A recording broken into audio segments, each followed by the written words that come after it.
By dawn the river widened into a golden mist, and Myra's canoe drifted toward a shore alive with color and sound. Before her stretched a market unlike any she had ever seen, a market where memories and stories shimmered like silk. Stalls lined the winding paths, each one glowing with lanterns of every size and shape. Some lanterns hummed with ancient African proverbs. Some flickered with jazz notes and gospel hums from faraway American nights. All of them whispered softly as Mira passed, like wind through pages of 100 unwritten books. An old storyteller in a kitenge robe called out, "Child, trade me a dream and I'll weave you a tale that can calm storms." A young woman with patchwork skirts and beaded braids held up carved gourds. "These hold laughter from villages across the desert, mix it in your cooking and your food will sing." A man with a banjo and a basket of sweet cornbread offered, "Share a memory, little one, and I'll play you a tune that brings the moon closer." Mira wandered deeper, the lantern in her hands glowing brighter with every step. She passed tables of carved masks, each one whispering its origin. A griot's face from Mali, a jester from New Orleans Mardi Gras, a bird spirit from tales told under baobab trees.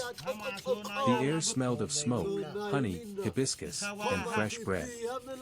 Children ran laughing between stalls, chasing glowing beads that hovered like fireflies. Drums throbbed from somewhere in the distance, answered by a humming choir of unseen voices. Mira paused at a stall where an elder wove cloth that shimmered like water. "Your lantern," the elder said, "carries many fires. But it is not yet complete." "How do I complete it?" Mira asked softly. "By sharing," the elder said, hands never stopping their weaving. "Take what you've gathered, our stories, our songs, our foods, and carry them home. When you light them again, when you tell them in your own voice, the lantern will bloom into a star." Mira felt tears prick her eyes. She thought of Willowmere, of her grandmother's hands, of the dream walkers by the twin fires. She thought of the drums, the cornbread, the baobab canoe, the blues, and the kora strings woven into one melody. She held the lantern high. It flared so brightly that the whole market seemed to pause, bathed in gold. And then, softly, the lantern spoke, not in words, but in a warm wave of understanding. "Your journey is the bridge. Your story is the light. Carry us." Mira took a deep breath and stepped back toward the canoe, her heart full of voices and visions, ready to bring them home and light new fires. The Lanterns of Willowmere, Chapter 3, Drums Across the Water. Mira followed the lantern along the riverbank, the cool night air carrying the sound of distant drums. At first she thought it was her heartbeat, quick and eager, but then she heard the rhythm deepen, a cadence older than language, a pulse that felt both African and American at once, like a heartbeat of two worlds joined by the night. The path twisted into a grove of tall willows and baobab-like giants that seemed impossibly alive here, their roots curling over each other like the braids in a mother's hair. Fireflies spun around Mira in constellations, and their light seemed to form patterns, a star map mixed with Adinkra symbols and old folk sigils her grandmother had stitched into quilts. On the far shore, shapes moved. A circle of figures sat around a low fire. Some wore bright Kent cloth that shimmered under the lantern glow, others wore denim jackets with patches from New Orleans jazz clubs and Harlem art houses. One elder played a gem, the deep sound rolling through the forest like thunder from a far-off savannah. Another strummed a weathered guitar, picking out notes that carried the soul of gospel and blues. Mira stepped closer, and one of them, an old woman with cowrie shells braided into her hair, looked up and smiled. "Ah, child of lanterns," she said in a lilting tone that carried both the softness of the river and the strength of the desert wind. "We have been waiting for you." The others nodded. A man in a straw hat poured steaming chai from a carved gourd into a tin cup, handing it to Mira. The tea smelled of spiced hibiscus and cinnamon, a taste that was both home and somewhere new. "Who are you?" Mira whispered. "We are the Dream Walkers," said a young woman whose voice sang with the rhythm of Harlem nights. "Our ancestors crossed oceans, some by choice, some by chains, but we carry lanterns too. When Willowmere lights its dreams, we hear them across the water. Myra's lantern drifted into the circle, its glow now mingling with dozens of others, some shaped like African calabashes, others like mason jars with fireflies caught inside, all carrying dreams written in many tongues. They began to hum together, a song rising like smoke. A Zulu lullaby met a Mississippi gospel refrain. A chorus golden strings intertwined with a blues harmonica's sigh. Drums and guitar, ancient and modern, African and American, merging into one heartbeat. Mira felt her own heartbeat join in, and suddenly she saw visions. Golden fields of millet under African suns. Lantern-lit porches in the deep south, where grandmothers rocked and told stories. Markets alive with spices and laughter. Midnight trains and desert caravans, all journeys lit by the glow of a dream. The old woman with the cowries touched Myra's lantern. "Take this light," she said. "Carry both worlds in you. Tell their stories. Let them dance together." Mira nodded, tears bright in her eyes.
Vuela, vuela,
Bye.